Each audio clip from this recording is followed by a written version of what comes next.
There's a question I ask every patient over 65 during their first visit with me.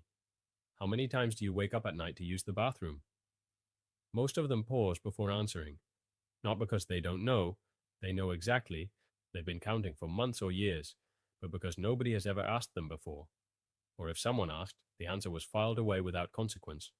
A number noted in a chart, acknowledged with a nod, and moved past. The average answer I get is 2 to 3 times. Some say 4. Some say they've stopped counting because counting made it worse. And almost every single one of them tells me the same thing next, unprompted, before I've said anything in response. They say, I know, it's my age. Or they say, my doctor checked my prostate and said everything was fine. Or they say, I've just accepted it. This is what getting older feels like. I want to spend some time today with that acceptance, because I think it's costing people more than they realize. And I want to tell you about a man I'll call RM, who accepted that answer for 18 months before someone finally asked him the right question, and whose kidneys were quietly paying the price the entire time. But before I get to RM, I need to explain something about the word normal, because I think it's one of the most misused words in clinical medicine, and nowhere is it more misused than in conversations with patients over the age of 65. Normal does not mean harmless. Normal does not mean untreatable. Normal does not mean you should stop looking. Normal means common. And common and inevitable are not the same thing, and that distinction is one of the most important things I can offer you in this conversation today. Waking up once a night to urinate is common after 60. The medical term for this is nocturia, from the Latin for night, and it affects a majority of older adults to some degree. A single episode per night, in isolation, without other symptoms, is usually benign, and often does reflect normal changes in bladder capacity and the kidney's ability to concentrate urine that come with aging. But waking up 2, 3, 4 times a night is a different conversation entirely. And the reason most patients don't have that conversation is that the first question their doctor asks is about the prostate or the bladder. They get an answer related to the prostate or the bladder, and the investigation stops there. The bladder gets the blame. The rest of the body goes unexamined. RM was 71 years old when his wife finally convinced him to bring up the nocturia at his annual physical. He'd been waking 2 to 4 times a night for the better part of 18 months by that point. He was a veteran, retired auto worker from Detroit, the kind of man who had spent his working life in an environment where you didn't complain about discomfort because discomfort was the baseline and you had a job to do. That habit of not complaining had served him reasonably well for 50 years. It was not serving him now. He took 5 medications every morning with breakfast. Metformin for type 2 diabetes, diagnosed 6 years earlier and well controlled. Lisinopril for blood pressure, atorvastatin for cholesterol, low-dose aspirin, and furosemide, a diuretic, prescribed 2 years earlier when his doctor noticed some mild fluid retention in his ankles and legs at his annual visit. The furosemide was doing its job. The ankle swelling had improved. His blood pressure numbers looked better. Everything, on paper, was going in the right direction. His primary care physician examined him at that annual visit. The prostate felt normal for his age, slightly enlarged, as is almost universal in men in their 70s, but not significantly so. His urine analysis was unremarkable. His doctor prescribed tamsulosin, an alpha blocker that relaxes the smooth muscle around the prostate and bladder neck, making it easier for urine to flow. It's a reasonable first-line treatment for nocturia in older men, and it works well when the prostate is the actual problem. RM took the tamsulosin for 6 weeks. The nocturia improved modestly for about 3 weeks. Then it returned to baseline. He mentioned this at a follow-up. His doctor increased the dose slightly and recommended he reduce his fluid intake in the evenings. RM did both. The nocturia persisted. He stopped mentioning it because he had run out of things to say about it that produced a different response.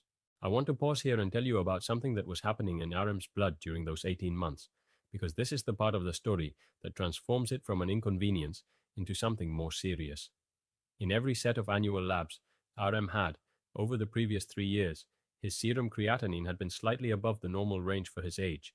Not dramatically elevated, not the kind of number that sets off alarms, the kind of number that gets noted and not acted upon because it's only slightly above the line and has been there long enough that it starts to look like his baseline rather than a trend. Creatinine is a waste product that your muscles produce as a byproduct of normal metabolism. Your kidneys filter it out of your blood. When creatinine levels rise, it means one of two things. Either your muscles are producing more of it than usual, which happens with significant physical stress, or your kidneys are filtering less efficiently than they should. In RM's case, 3 consecutive years of slightly elevated creatinine was a signal worth investigating.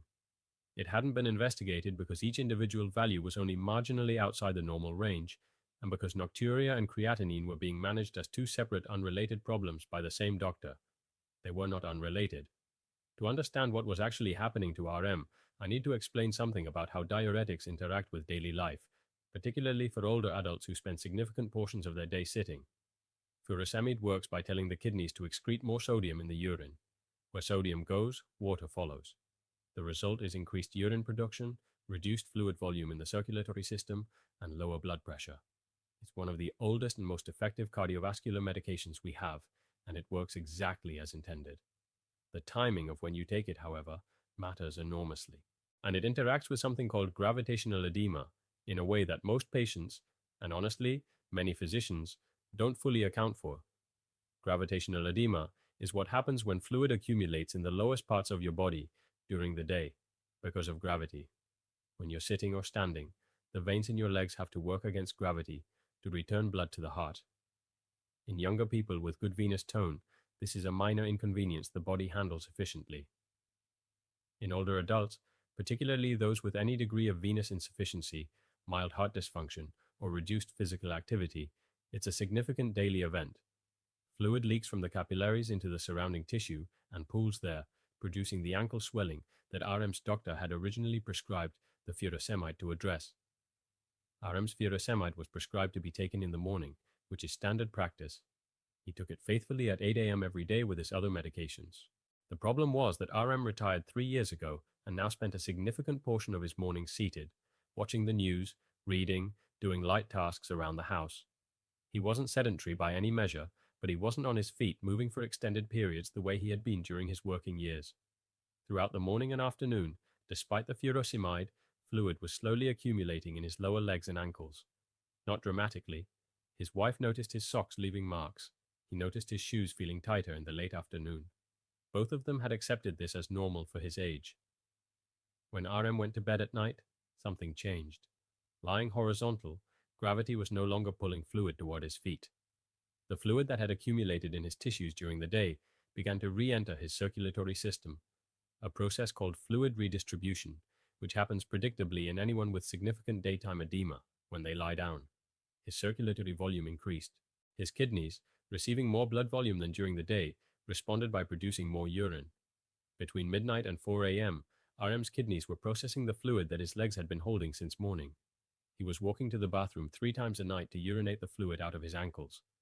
The tamsulosina had done nothing for his nocturia because his prostate had nothing to do with his nocturia.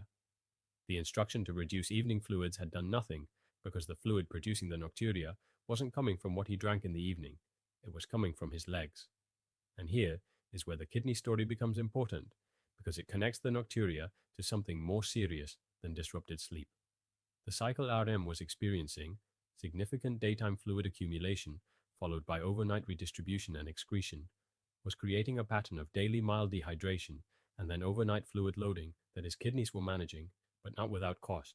Kidneys at 71 don't have the reserve capacity that kidneys at 45 have. The nephrons, the individual filtering units within each kidney, numbered approximately 1 million at birth and declined gradually throughout life. By 70, most people have lost somewhere between 30 and 50% of their original nephron population. The remaining nephrons compensate, but that compensation has limits, and daily metabolic stress reduces those limits further over time. The lisinopril RM was taking for blood pressure is an ACE inhibitor, an excellent medication for blood pressure and kidney protection in diabetic patients. But ACE inhibitors reduce pressure in the kidney's filtering apparatus, which is part of how they protect the kidney long term, but which also means the kidney has less filtration pressure to work with. Combined with the daily fluid cycling, the metformin, which is generally safe but requires adequate kidney function to be cleared from the body, and the age-related reduction in nephron reserve, RM's kidneys were working harder than their numbers suggested and showing it in the creatinine trend that nobody had connected to anything. This is what I mean when I say his kidneys were quietly failing. Not dramatically, not in the way that announces itself with obvious symptoms, in the way that trends show up in blood work over years, that symptoms that seem unrelated turn out to be connected, that a manageable situation becomes a complicated one because nobody stepped back far enough to see the whole picture. The doctor who stepped back was not his primary care physician. It was a cardiologist he saw for a routine cardiovascular review 18 months into the nocturia. Her name is not important, but what she did is. She reviewed his chart before he walked in the room. She noticed the creatinine trend. She reviewed his medication list. She asked him 3 questions in the first 5 minutes of the visit that nobody had asked him before. What time do you take your furosemide? Do your ankles or legs swell during the day? When does the swelling seem worst? 8 in the morning, he told her. Yes, they swell. Worst in the late afternoon, better in the morning, after he's been in bed. She didn't need much more than that. She adjusted the furosemide to be taken at 2 p.m. rather than 8 a.m. This timing would allow the peak diuretic effect to occur in the late afternoon and early evening, reducing the fluid accumulation before it reached its daily maximum, so that there would be less fluid to redistribute when he lay down at night. She recommended he walk for 30 minutes after lunch daily to activate the muscle pump in his calves, which would help return venous blood to the heart throughout the afternoon and reduce accumulation. She discontinued the tamsulosina because his prostate was not the problem, and medications that aren't treating a problem are risks without benefits. She ordered a repeat comprehensive metabolic panel and referred him to nephrology for evaluation of the creatinine trend, with a note in her referral that explicitly connected the chronic fluid cycling pattern to the kidney function picture. She did all of this in a 45-minute appointment. 3 weeks after the furosemide timing change, RM woke up once a night, sometimes not at all. His wife told me later that the first morning he slept until 6 a.m. without getting up. She lay there for a while after she woke, wondering what was different before she realized the absence was the thing she was noticing. The hallway was quiet. He was still asleep.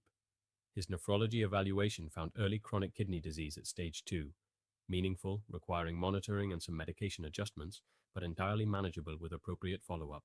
The nephrologist told RM directly that catching this now, rather than in another 2 or 3 years, mattered. That the creatinine trend over the previous 3 years had been telling a story, and they were fortunate to be reading it at a chapter where the outcome could still be shaped. I want to tell you what I think the practical lessons of RM's case are, and I want to be direct about them because I think you've earned directness by watching this far. If you take a diuretic and you wake up multiple times a night to urinate, ask your doctor specifically about the timing of your dose in relation to your daily activity pattern. This is not a complicated question. The answer might be simple. The change might be significant. It is worth the conversation. If your ankles or legs swell during the day and you've been told this is just part of getting older, ask whether this swelling could be contributing to other symptoms you have at night. Gravitational edema and nocturia are connected in a meaningful number of older adults, and that connection is frequently missed because the swelling and the sleep disruption are treated as separate problems. If you have had mildly elevated creatinine in more than one set of labs over the past few years, and nobody has specifically discussed the trend with you, ask. Not just the most recent value, the trend. Values in isolation are one conversation. Values over time are a different and more important conversation. And if you take metformin and your kidney function has been changing, this is something your doctor needs to know about and monitor carefully. Because metformin is cleared by the kidneys, and the dose may need adjustment as kidney function changes. This is not a reason to stop the metformin without talking to your doctor. It is a reason to have the conversation. I want to say one more thing before I finish, and it's directed specifically at the people watching this who have been getting up 2 or 3 times a night for months or years and have filed it under the category of things that are just part of being this age. Your sleep matters. Not as a quality of life nicety, as a physiological necessity. During sleep, your body does things it cannot do while you're awake. Blood pressure drops, allowing the cardiovascular system to rest. The kidneys enter a conservation mode. The brain clears metabolic waste products through a system called the glymphatic system that operates primarily during deep sleep. Growth hormone is released, immune function is regulated, memory is consolidated.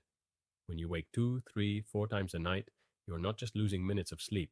You are interrupting processes that your body depends on for repair and maintenance. The tired that comes from chronic interrupted sleep is not the tired that a good night's rest fixes. It's a different kind of tired that accumulates in ways that affect cognition, cardiovascular health, immune function, blood sugar regulation, and mood over months and years. You don't have to accept it. RM didn't have to accept it. He accepted it for 18 months because everyone he asked told him it was normal, and because he is the kind of man who trusted the people he asked and didn't want to be difficult. He wasn't being difficult. He was being patient with a system that wasn't paying close enough attention. The question about what time he took his furosemide took 10 seconds to ask. The answer took 10 seconds to give. The change took 3 weeks to work, 18 months, and the answer was in the prescription timing. If something in what I've described today sounds familiar, if you recognized RM's situation in your own nights, your own ankles, your own stack of medications, please bring it to your doctor. Not as a demand, not with this video as evidence of what's wrong, just as a question, as an invitation to look at the whole picture rather than the individual parts. Your body has been trying to tell you something. It has been speaking in the language of interrupted sleep and swollen ankles and numbers in a lab report that nobody connected. It's time someone listened.